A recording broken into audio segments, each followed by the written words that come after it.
Welcome to Light Warrior Radio, where our mission is to empower sensitive souls to harness their superpowers and shine their light, so together we can co-create heaven on earth. I'm your host, Dr. Karen Kanji, author of the #1 best-selling book, Sensitivity is Your Superpower, and founder of the Academy of Light Medicine and the Topican Healing Method. Thank you for joining me. Let's talk about monsters. How many of you have heard about children seeing ghosts or monsters or imaginary friends? Yeah, a lot of us, right? I had a case one time in the acupuncture office. This little 3-year-old was seeing all sorts of interesting things and telling her parents about it. She couldn't really sleep because she was woken up by all manner of visual stimulation, including the little boy at the top of the stairs. Of course, it freaked the parents out. They said to me, "What do I do with this? Like, what is going on?" Right? Now, what do most parents or grandparents do in these situations? Well, in the past, most have said a number of things, including, "Oh, honey, that's not real." Or maybe if they're afraid of a monster underneath the bed or in the closet, they say, "Oh, honey, look, I'll turn on the light, I'll open the closet, look under the bed. See, there's nothing there." Or if they're talking to an imaginary friend, they'll say to the child, "Oh, that's your imaginary friend. He's not real or she's not real." Now, I am one of those folks that, especially as a light warrior, as a medical doctor who has seen cases like this in the office, that is presenting because either the parents can't sleep, the child can't sleep, someone's in fear, etc., etc.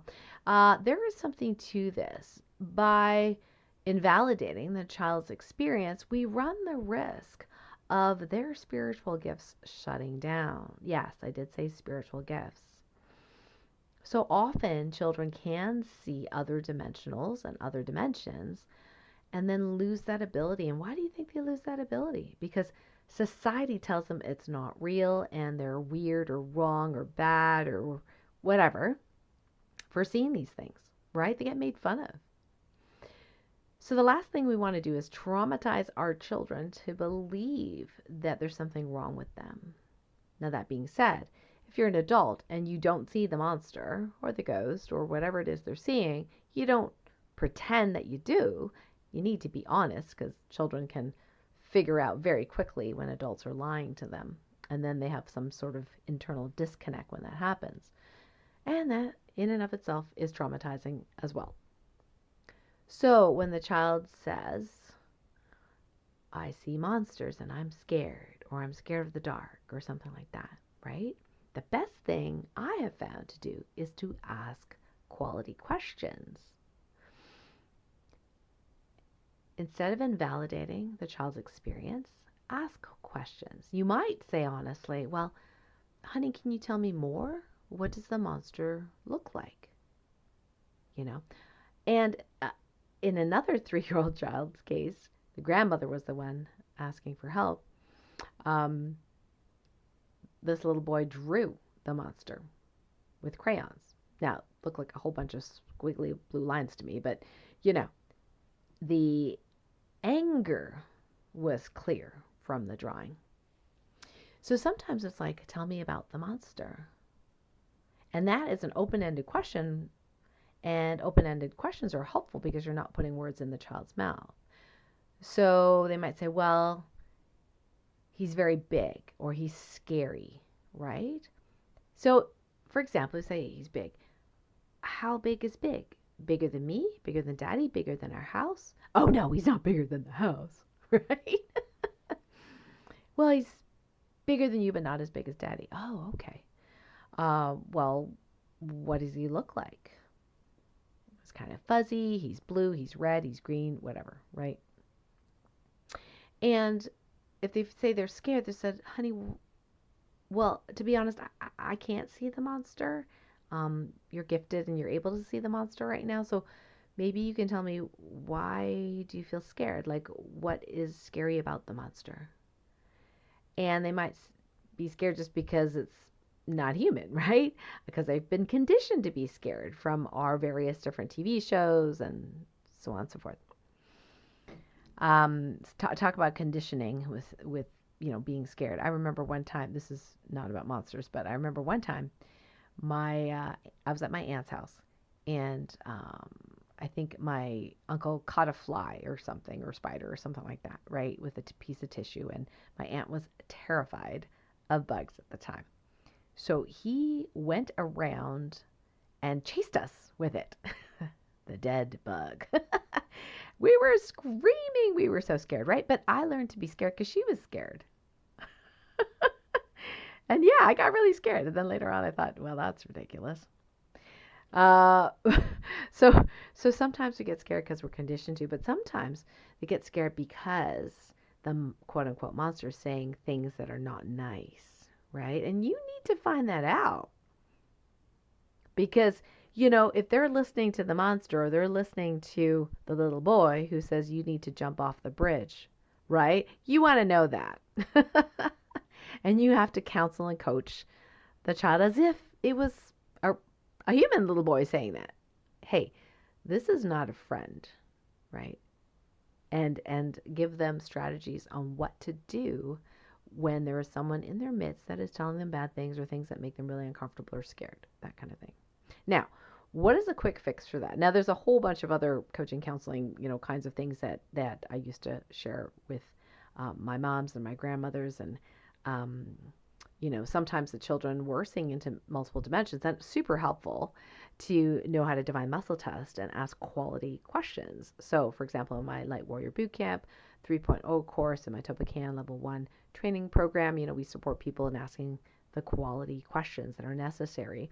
And in one particular case, this child was able to see not only her past life, but she was able to see the multitude of past lives of the land that they were that they were on. So whether there was a battle, wartime, or whether there was some intense happenings, famine, like she could see, feel it all, not at once, mind you, but various different times, various stories. So with divine muscle testing, I could tell what she was seeing, when she was seeing it, etc., etc. So we had to secure her non-physical boundaries, including her dimensional boundaries, and shore them up. Now, here is the quick fix I want to share with you. It's called the Clearing and Protection Spray Formula, and it is free. You can get it at clearingandprotectionspray.com. You can also come into the Light Medicine community. I'll put the link below, and we have a whole bunch of freebies there on the left-hand navigation. This is one of them. So how it works is that it's very simple. There are, I believe 9 or 10 positive fields or energies embedded in this video that when you play this video and then put your attention onto water, for example, water in a spray bottle, it will infuse the water with those positive frequencies. Like, the positive frequency to heal ghosts and to minimize or heal dimensional influences, rifts, negative entity portals, ghost realms, demon portals, all those kinds of things. And of course, heal the entities themselves. And it's a very, very simple formula. The Topacan healing, it's a lot more complex, but this is very simple and it works really, really well. We have lots and lots of testimonials on how well it works. So what you do with the child is you say, okay, we're going to create a spray to help with the monsters. Because sometimes the monsters are upset or not happy because they're in pain and they need our love, they need our care, they need our healing, whatever you want to call it, right? So you use the age-appropriate description for your child based on your child's personality. So you go to the dollar store or whatever store to get a spray bottle, preferably something that's colorful, something they like, right? I highly recommend decorating it with stickers. So I like glittery stickers of unicorns and stars and animals and things like that. So your child can choose the spray bottle, can choose the stickers, and then explain to the child, okay, we're going to fill it up with water, and you do it together. Fill it up with water, and you say, okay, we are going to infuse love and healing into this water. Now, you don't have to call it clear and protection spray formula. That's the adult name for it, right? So you can call it love water. You can call it monsters be gone. You can call it whatever it is you want, or happy water, healing love water, whatever you want to call it, right? And then the child can help you pick the name. And then you turn on the video and you say, okay, honey, we're going to beam these energies, these positive energies into this love healing water. Okay, so you're going to put your hands around the bottle. I'll put my hands around the bottle too, right? And then you click play on the video, and then you just focus on the water for the minimum of 9 seconds. Yes, 9 seconds, not minutes, 9 seconds. And then just and you can just meditate if you want. You can tell the child, imagine the beautiful light and love coming into the water from your hands. So much love, so much healing. And then a lot of kids actually really like the video. I don't know what they get out of watching the video. The video is actually for water, but anyway, I've had many children of older age groups, 6, 7, 8, really just like sitting there watching the video. They say, Mom, can you play that video from Dr. Karen again? They really like it. They feel really calm. And I'm like, okay, whatever works, right? So anyway, after you've infused the water, you get all excited, right? And you go, okay, our love healing water is ready. Okay, so where do you think we should spray it? Right? And for this other child that was seeing portals, like saw the fuzzy blue monster coming out of a hole, right? That's what we call a portal. I did muscle test that it was a lower realm entity, definitely not a friendly entity. Wasn't harming the child, but it was very, very angry. So the child sprayed the hole where he saw it. And I don't think he actually saw the monster, but sprayed the area where the monster was. And the grandmother checked in and said, well, do you see the hole? Do you see the monster? And the little boy smiled and said, no, monster, all gone, right? So that's a great result. So if the portal is within reach of the spray, the energy of the spray, and the monster, you can spray right on the monster, right? You can spray the child as well as the parent. It's really fun to get each other wet. Anyway, then oftentimes the effect would be that everyone sleeps better, everyone's in a better mood because the negative energies are cleared from the home. Now, how long does it last? Well, in general, about 24 hours or so. And if the portal is accessible to the spray, then it'll shut the portal down. Now, if the portal is, say, 5 miles beneath the home, the spray is not going to reach that, right? You will need a Topican healing expert or, train in the Light Warrior Bootcamp 3.0 to be able to close those. What I recommend is spray the whole house once a week, especially if there's any stress in the house. Someone's sick, there's arguments, whatever, right? If you got teenagers with bazillion devices, right? With all that negative EMF energy and who knows what app they're using, TikTok, Facebook, whatever. When they're not looking, spray their room. And then the bedroom is really helpful once a day for optimal sleep quality, we have found. And then the rest are home, depending on what's going on, 1 to 3 times a week. And if your child comes home really stressed, or if you come home really stressed from work, for example, that's a great time to say, hey, that love healing spray, could you spray me, please? I'm feeling kind of stressed. And therefore, you don't have to pretend not to be stressed because your child can feel that you're stressed, right? And spray yourself, but even better, have the child spray you. And therefore, if the child sprays you, the child will will have the permission to ask you to spray him or her, which is really, really nice, especially coming back from school. Who knows what's at school, right? There's a lot of negative energies at school, a lot of stress. I know I was very stressed when I was going to school.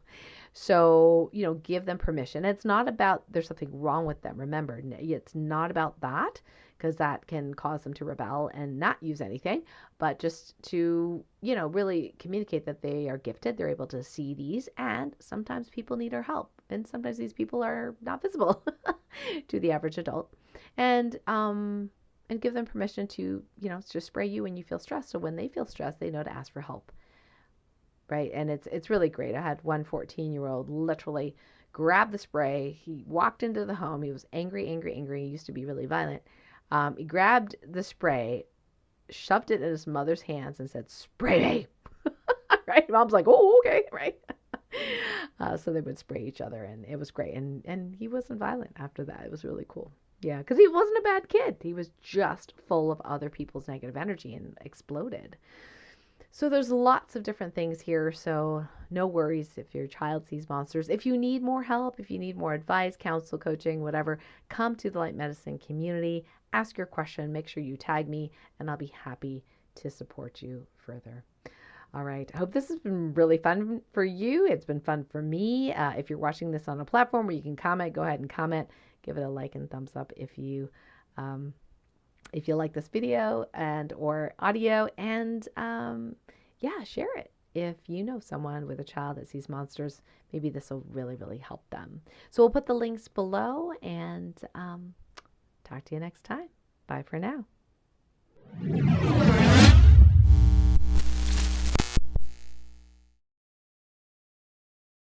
Hey, thank you so much for watching. If you resonate with this message, please hit like and subscribe, and perhaps share it with someone who's like-minded, who you think might benefit. And in the meantime, I would love for you to connect with me in my private light medicine community. It's free to join, and it's for sensitive souls who desire to love and support each other. So I'll put the link below, as well as other exciting offerings for this week. Much love. Thanks for watching.